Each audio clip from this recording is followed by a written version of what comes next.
તો સીબીએસઈ બોર્ડની પરીક્ષાની તારીખ જાહેર। ધોરણ 10 અને 12ની પરીક્ષાની તારીખ જાહેર કરવામાં આવી છે। 15 ફેબ્રુઆરીથી શરૂ થશે સીબીએસઈ બોર્ડની પરીક્ષા। 15 ફેબ્રુઆરીથી 18 માર્ચ સુધી ધોરણ 10ની પરીક્ષા।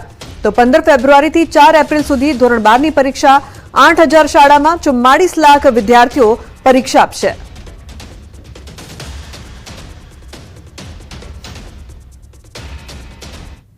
અને મહત્વપૂર્ણ સમાચારની વાત કરીએ તો મહેસાણાના ઊંઝામાં મુખ્યમંત્રી ભૂપેન્દ્ર પટેલની હાજરીમાં સ્નેહ મિલન કાર્યક્રમ યોજાયો।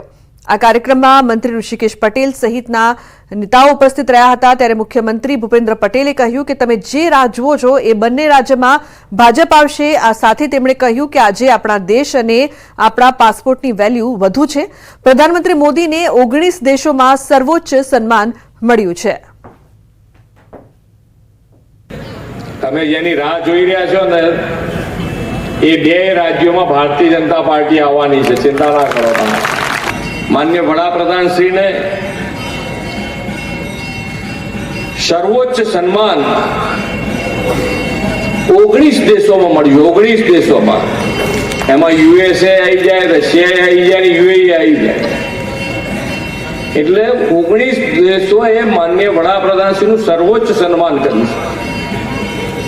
અને જ્યારે આવું નેતૃત્વ આપણી પાસે હોય તો દેશ 10 વર્ષમાં આપણી આર્થિક સત્તા મહાસત્તા 11મા સ્થાને હતી તો આપણે 5મા સ્થાન ઉપર આવ્યા છે। તો એએમસીની સામાન્ય સભામાં કાઉન્સિલરે હૈયાવરા ઠાલવી। કુબેરનગરના કાઉન્સિલર નિકુલસિંહ તોમરે અધિકારીઓને લીધા આડે હાથ। તેઓએ કહ્યું કે અધિકારીઓ કાઉન્સિલરોનું સાંભળતા નથી। 3 વર્ષથી પાણી અને ગટર મુદ્દે રજૂઆત કરી છે। તોમરે કહ્યું કે જો પાણી સમસ્યા હલ નહીં થાય તો અધિકારીઓને આગામી સમયમાં ઓફિસ નહીં બેસવા દઈએ।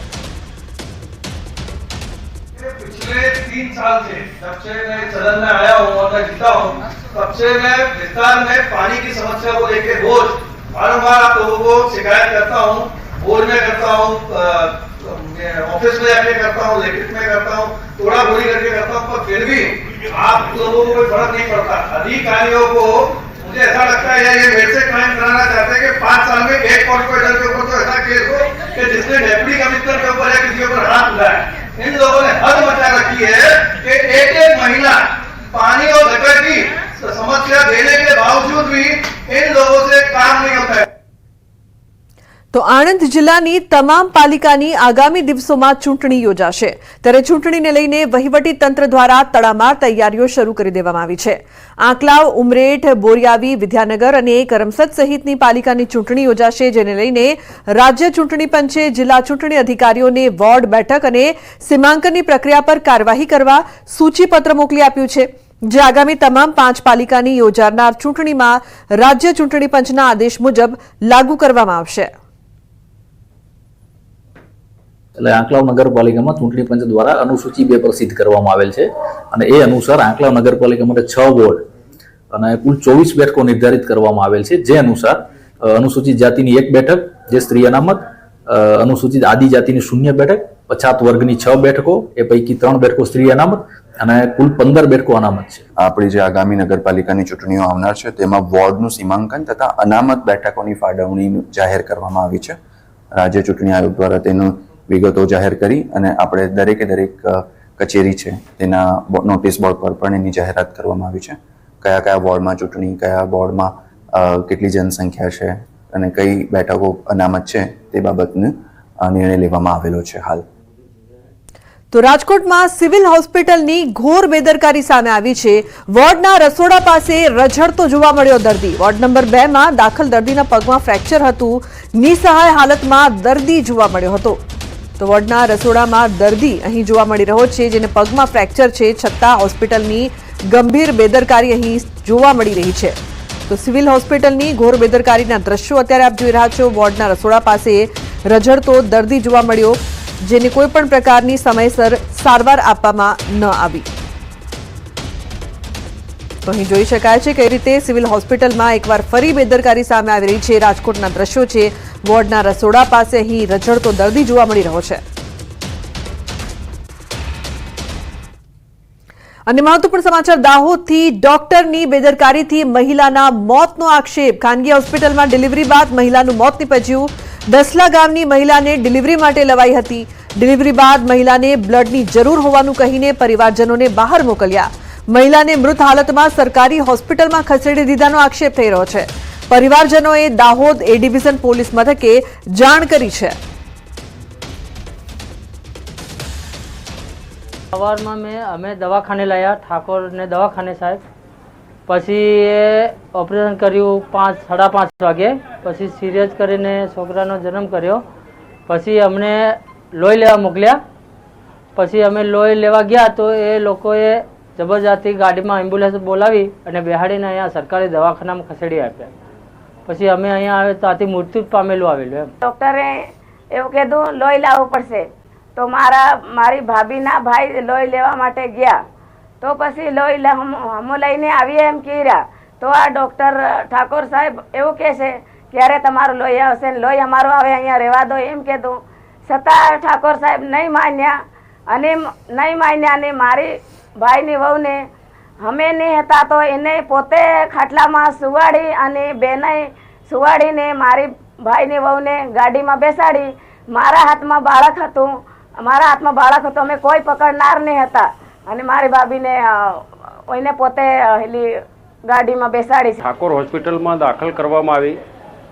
એના પછી ડિલિવરી કરવામાં આવી, ઉપર લેવામાં આવ્યું, એ બધું જ કરી લીધું. પણ છોકરીને બ્લડ ઓછું છે એમ કરીને એમના ઘરના સભ્યોને બહાર બ્લડ લેવા માટે મોકલી દીધા. અને એના પછી આ ડૉક્ટરે એમને લાપરવાહીના કારણે આપણે એ ડૉક્ટરે અહીંયા ઝાયડસ હોસ્પિટલે ખસેડવામાં આવી છે આ છોકરીને. એમના ભૂલના કારણે અમારી છોકરીનું મૃત્યુ થયું છે. તો ખ્યાતિ હોસ્પિટલ કાંડ મુદ્દે રાજ્યસભાના સાંસદ શક્તિસિંહ ગોહિલે પ્રતિક્રિયા આપી છે. શક્તિસિંહ ગોહિલે જણાવ્યું કે 2022માં ખ્યાતિ હોસ્પિટલમાં મૃત્યુ થયું ત્યારે પરવાનગી રદ કરી હોત તો આ બનાવ ના બન્યો હોત. તેઓએ આ મુદ્દો સંસદમાં ઉઠાવવાની પણ માંગ કરી છે. 2022માં આજ ખ્યાતિ હોસ્પિટલે આવી જ મોડેસ્ટ ઓપરેટિવ મારફત કેમ્પ કરીને લાવીને દર્દીઓને તોડ કરતા હતા. એમાં એક દર્દીનું મૃત્યુ થયું. એ જ દિવસે એને પ્રધાનમંત્રી જન આરોગ્ય યોજનામાંથી વંચિત કરવા જોઈએ. પછી પાછા કેમ આવી શકે? એ કર્યું હોત તો આ 2024માં લોકોના મૃત્યુ ન થયા હોત. મેં પાર્લામેન્ટમાં પણ નોટિસ આપી છે. દેશની સંસદમાં પણ આ મુદ્દો ઉઠાવવાનો છે. તો અન્ય મહત્વપૂર્ણ સમાચારની વાત કરીએ. સુરતમાં નકલી હોસ્પિટલ બાદ હવે નકલી મેડિકલ ઇન્સ્ટિટ્યૂટનો પણ પર્દાફાશ થયો છે. પૂણા પાટિયા વિસ્તારમાં આવેલા સીતાડેલ કમર્શિયલ શોપિંગ કોમ્પ્લેક્સની દુકાનની અંદર આખી મેડિકલ ઇન્સ્ટિટ્યૂટ ચાલી રહી હતી. 10x20ની દુકાનની અંદર ક્લાસરૂમ બનાવી દેવાયો હતો અને જીવનદીપ મેડિકલ ઇન્સ્ટિટ્યૂટના નામથી નર્સિંગ સહિતના 5 કોર્સો ચલાવવામાં આવી રહ્યા હતા. તેમાં ભણતા વિદ્યાર્થીઓ પાસે જીવનદીપ મેડિકલ ઇન્સ્ટિટ્યૂટના સંચાલક મસ્ત મોટી ફી પણ વસૂલતા હતા. આ ઇન્સ્ટિટ્યૂટ દુકાનની અંદર છેલ્લા 4 થી 5 વર્ષથી ચાલી રહી છે. કેટલાક વિદ્યાર્થીઓ દ્વારા છેલ્લા 2-3 દિવસથી એવી ફરિયાદો હતી કે અહીં બસ મોટી ફી લઈને ખોટી રીતે મેડિકલ ઇન્સ્ટિટ્યૂટ ચલાવાઈ રહી છે અને પરીક્ષા આપવા બેંગ્લોર મોકલાઈ રહી છે. જેથી તપાસ બાદ આ ઇન્સ્ટિટ્યૂટ ખોટી રીતે ચાલતી હોવાનું સામે આવ્યું. જીવનદીપ મેડિકલ ઇન્સ્ટિટ્યૂટ નામનું કોઈ પણ ઇન્સ્ટિટ્યૂટ નર્સિંગ કાઉન્સિલમાં નોંધાયેલ નથી. જેથી ગુજરાતમાં આવી મેડિકલ ઇન્સ્ટિટ્યૂટ સામે કડક કાર્યવાહી કરવામાં આવે તેવી માંગ કરવામાં આવી છે. જીવનદીપ મેડિકલ ઇન્સ્ટિટ્યૂટ નામની કોઈ સંસ્થા સુરતના પૂણા પાટિયા ખાતે શોપિંગ સેન્ટરમાં કાર્યરત છે. આ ગુજરાત નર્સિંગ કાઉન્સિલનું પ્રમાણિત ઇન્સ્ટિટ્યૂટ નથી. આ બોગસ ઇન્સ્ટિટ્યૂટ છે જેમાં જીએનએમ અને બીએસસીની પરવાનગી આપવામાં આવી. આ ઉપરાંત બીજા પણ કોર્સ છે, ડીએમએલટી ને બધા. આ બોગસ ઇન્સ્ટિટ્યૂટ છે, કોઈ કાઉન્સિલ સાથે જોડાયેલી નથી. આ લોકો સંસ્થા ચલાવી રહ્યા હતા. તો અંદર અમે ગયા તો એમના ઓનર તો હતા નહીં, પણ એક મેડમ ઇન્ચાર્જ હતા. તો એમની સાથે અમે વાત કરી તો એમણે કીધું કે અહીંયા જે જીએનએમ, ડીએમએલટી, એક્સરે ટેકનિશિયન એવા 3-4-5 કોર્સ કરાવવામાં આવી રહ્યા છે. તો એને લઈને અમે એમને પૂછ્યું કે તમે અહીંયા જીએનએમની પરમિશન કઈ રીતના કયા આધારે તમે અહીંયા કોર્સ કરાવો છો, તો એમને કીધું અમે ખાલી અહીંયા કોચિંગ કરાવીએ છીએ, વિદ્યાર્થીઓ એક્ઝામ આપવા બેંગ્લોર જતા હોય છે. ત્યારબાદ એમના ઓનર સાથે કોલમાં વાત કરી તો એ સ્વીકારવા તૈયાર નહોતા. એ લોકો ખાલી એવું કહેતા હતા કે અમે ખાલી અહીંયા એડમિશન કરીએ છીએ. તો દમણમાં ફાયર બ્રિગેડની ગાડીને અકસ્માત નડ્યો. દમણથી દલવાણા જતા રસ્તા પર કામ ચાલતું હોવાના કારણે બંને સાઈડના વાહનોને એક જ તરફ ચલાવવામાં આવી રહ્યા છે. તે દરમિયાન ફાયર બ્રિગેડની ગાડી પસાર થઈ રહી હતી. આ વખતે જ એક ડમ્પર આવી જતા ડ્રાઈવરે સ્ટીયરિંગ પરથી કાબુ ગુમાવ્યો હતો અને ગાડી સીધી જ રોડની સાઈડમાં બનેલી ગટર લાઈન તોડી અને અંદર ખાબકી હતી. ઘટના બાદ આસપાસના વિસ્તારમાં દોડધામ મચી હતી. ઘટનામાં ગાડીના ચાલકનો ચમત્કારિક બચાવ થયો હતો.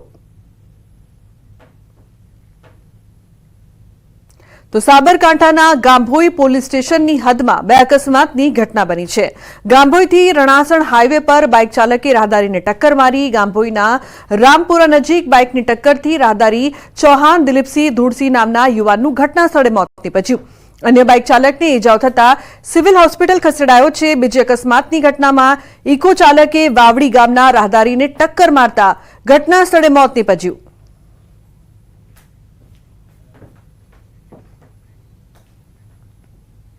તો બુલેટિનમાં હાલ રોકાઈશું એક બ્રેક માટે. આપ જોતા રહો ન્યૂઝ 18 ગુજરાતી.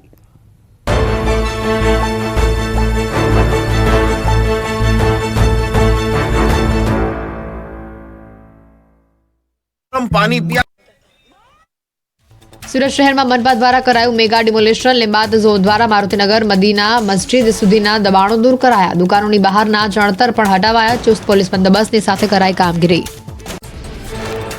વડોદરામાં સતત બીજા દિવસે ગેરકાયદેસર દબાણનો સફાયો જારી. કુંભારવાડા ફતેપુરા વિસ્તારમાં કોર્પોરેશને પોલીસની હાજરીમાં કર્યું ડિમોલેશન. કોર્પોરેશને અનેક લારીઓ જપ્ત કરી ગેરકાયદેસર દબાણો તોડી પાડ્યા. કુંભારવાડા ફતેપુરા વિસ્તારમાં દબાણકારો અને વીએમસીના કર્મચારીઓ વચ્ચે ઘર્ષણ. પોલીસની હાજરીમાં લારી છોડાવવા કરાયો પ્રયાસ. દબાણ શાખાના અધિકારીઓ સાથે પણ કર્યું ગેરવર્તન. વડોદરામાં લારી ગલ્લા ધારકો સામે પાલિકાની કાર્યવાહી. સફાઈ વેરો ન ભરતા 25થી વધુ ધારકોની લારીઓ જપ્ત કરાઈ. ટ્રાફિકની અડચણરૂપ સામાન પણ પાલિકા દ્વારા જપ્ત કરાશે. સફાઈ વેરો નહીં ભરીને ગંદકી કરનાર ધારકોમાં ફફડાટ. વડોદરામાં દબાણ હટાવવાની કામગીરીમાં પાલિકા અને પોલીસ વચ્ચે સંકલનનો અભાવ જોવા મળ્યો. સંવેદનશીલ વિસ્તારમાં દબાણ હટાવવા માટે પાલિકાની ટીમ પહોંચી પણ પોલીસ બંદોબસ્ત જ ન મળ્યો. દબાણકારો લારી ગલ્લા લઈને નીકળી ગયા. વડોદરામાં ભાજપના પૂર્વ કોર્પોરેટરની હત્યા બાદ વડોદરા પોલીસ સતર્ક. સંવેદનશીલ વિસ્તારોમાં પોલીસે કોમ્બિંગ હાથ ધર્યું. એસઆરપી, એસઓજી, ડીસીબી સહિતના પોલીસ જવાનો કોમ્બિંગમાં જોડાયા. શાંતિ દોડવાનો પ્રયાસ કરતા સામે કાર્યવાહી. ગીર સોમનાથના વેરાવળ બંદર ઓફિસ આસપાસના દબાણો દૂર કરાયા. રસ્તા પર પડેલી નાની મોટી પડતર હોડીઓ પણ દૂર કરાઈ. રસ્તા પરના તમામ દબાણો હટાવાયા. ભાવનગરના ગ્રામ્ય પંથકમાં સિંહના આટાફેરા વધ્યા. 2 સિંહને લટાર મારતો વિડીયો સોશિયલ મીડિયા પર વાયરલ થયો. ભંડેરિયા, નાના ખોખરા, મોટા ખોખરા સહિતના ગામોમાં દેખાયા સિંહ. ગામ લોકોમાં છવાયો ભયનો માહોલ. નવસારીમાં તસ્કરોનો તરખાટ. બિલીમોરા ગોહરબાગ વિસ્તારમાં દેરાસરમાં થઈ ચોરી. દેરાસરમાંથી કિંમતી મૂર્તિઓ, સોના ચાંદી સહિત રોકડની ચોરી કરી શખ્સો ફરાર. સીસીટીવીના આધારે પોલીસે ચોરને પકડવા તજવીજ હાથ ધરી. ભરૂચના અંકલેશ્વર નજીક નેશનલ હાઈવે 48 પર રસ્તા પર કેમિકલ ઢોળાયું. ચાલુ ટ્રકમાંથી કેમિકલ ભરેલ બેરલ રોડ પર પડ્યા. કેમિકલ ઢોળાતા હાઈવે પર ટ્રાફિક જામના દ્રશ્યો સર્જાયા. ગીર સોમનાથમાં ટેકાના ભાવે મગફળી, સોયાબીન, મગ અને અડદની ખરીદીમાં ખાલી બારદાનની તંગી. ખાલી બારદાન ન હોવાથી ઉના ખરીદ વેચાણ સંઘ દ્વારા મગફળીની ખરીદી બંધ કરવાની ફરજ પડી. ભારતીય કિસાન સંઘે ઉના પ્રાંત કચેરીએ આપ્યું આવેદનપત્ર. ઉના પ્રાંત કચેરીએ ખાલી બારદાન પૂરા પાડવા માંગ કરી. 4 દિવસમાં પૂરતા પ્રમાણમાં ખાલી બારદાન પૂરા પાડી ખરીદી કરવા માંગ. નહીં તો ગાંધી ચિંધ્યા માર્ગે ઉપવાસ આંદોલન કરવાની ચીમકી ઉચ્ચારી.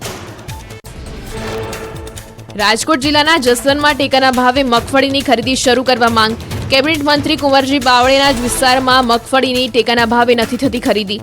જસદણ તાલુકા સેવા સદન ખાતે કોંગ્રેસ આગેવાનોએ ધરણા પ્રદર્શન કર્યું.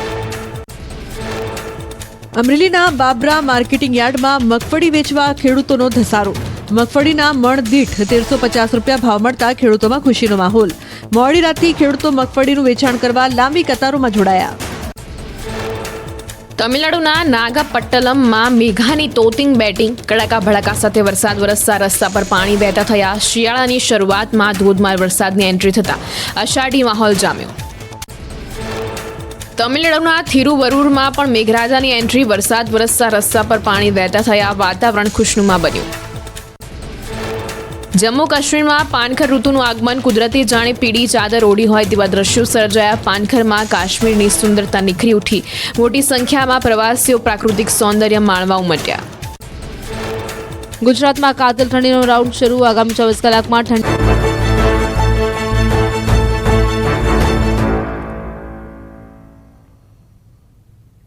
Welcome back. સમાચારમાં આગળ વાત સુરતની. સુરત જિલ્લામાં ખૂંખાર દીપડાનો કહેર જોવા મળી રહ્યો છે.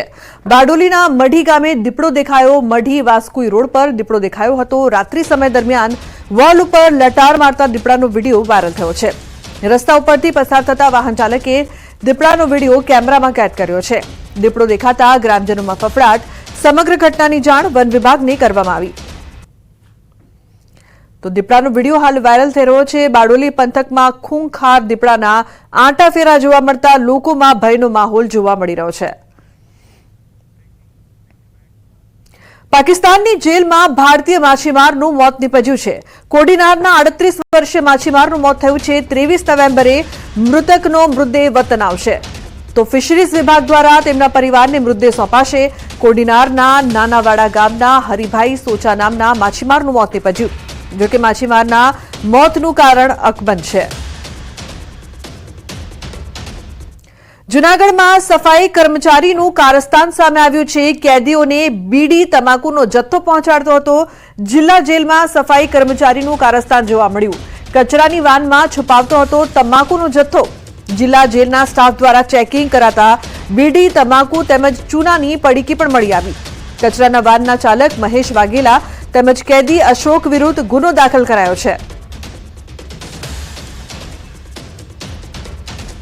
તો રાજ્યમાં ખાતરની અછત મુદ્દે કોંગ્રેસના પૂર્વ ધારાસભ્યએ તંત્ર પર સવાલ ઉઠાવ્યા છે. લલિત વસોયાએ કહ્યું કે જો સરકાર એક અઠવાડિયા બાદ ખેડૂતોને ખાતર આપશે તો મોડું થઈ જશે, કારણ કે જો ખાતર મોડું મળશે તો રવિ પાકના વાવેતરમાં પણ વિલંબ થશે.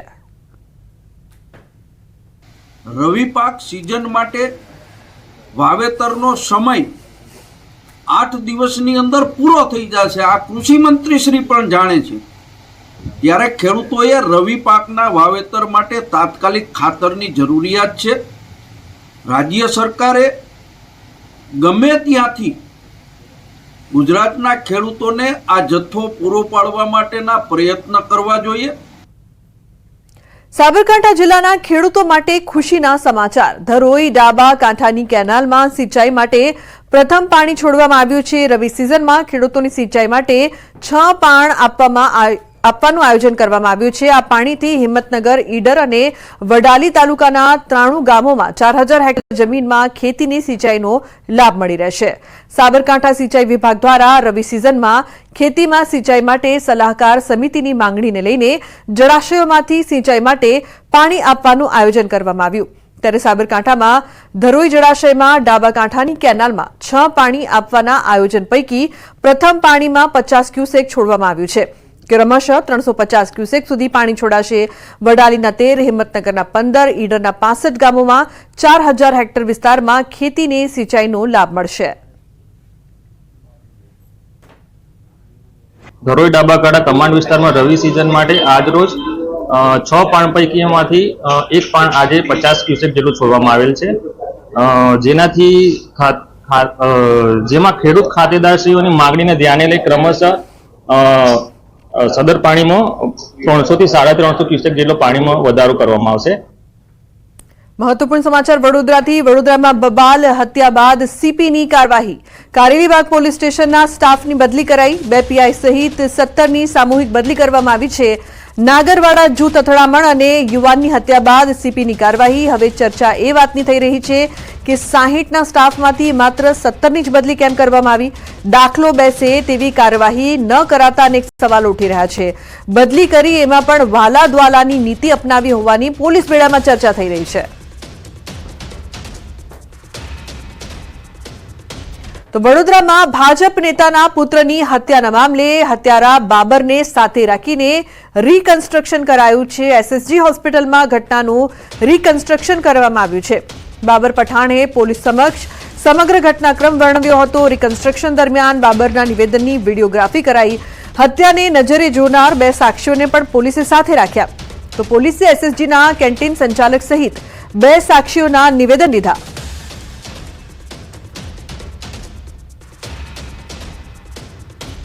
કેન્દ્રની આરોગ્ય વિભાગની ટીમ વડોદરા જિલ્લામાં 3 દિવસ રોકાશે. જિલ્લાના પીએચસી આયુષ્માન યોજનાની વિગતો મેળવશે. કેન્દ્રની ટીમ જુદા જુદા રાજ્યોના 2 જિલ્લાનો સર્વે પણ કરે છે. આ વખતે કચ્છ અને વડોદરા જિલ્લાની પસંદગી કરાઈ છે. તો 9 અધિકારીઓની ટીમ જિલ્લાઓની મુલાકાતે, જેમાં રાજ્યના 3 અધિકારીઓ સામેલ. આજે અથવા કાલે વડોદરા પાલિકાની આરોગ્ય સેવાઓ અને સિવિલ હોસ્પિટલની લેશે મુલાકાત. તો અંબાજીમાં પૂર્વ રાજ્ય ગૃહમંત્રી વિપુલ ચૌધરીના અધ્યક્ષસ્થાને ચૌધરી સમાજનું સ્નેહ મિલન યોજાયું. સ્નેહ મિલન કાર્યક્રમમાં સામાજિક, શૈક્ષણિક અને રાજકીય ઠરાવો પસાર થયા. આપણે કહેવત શું હોય છે, લાડવાની કિંમત હોય, ભૂકાની કિંમત ના હોય. એવી રીતે લાડવો મહત્વનો હોય છે અને ચૌધરી સમાજ વર્ષોથી લાડવો ખાવા ટેવાયેલો સમાજ છે. વ્યક્તિઓ કરતાં વ્યવસ્થાઓ મહત્વની હોય છે. અમે સામાજિક અને શૈક્ષણિક રીતે પછાત વર્ગમાં ચોક્કસ હોઈ શકીએ, પરંતુ રાજકીય રીતે જાગૃત થવાના પ્રયત્નો અમારે બધાએ સંગઠિત રીતે કરવાના છે.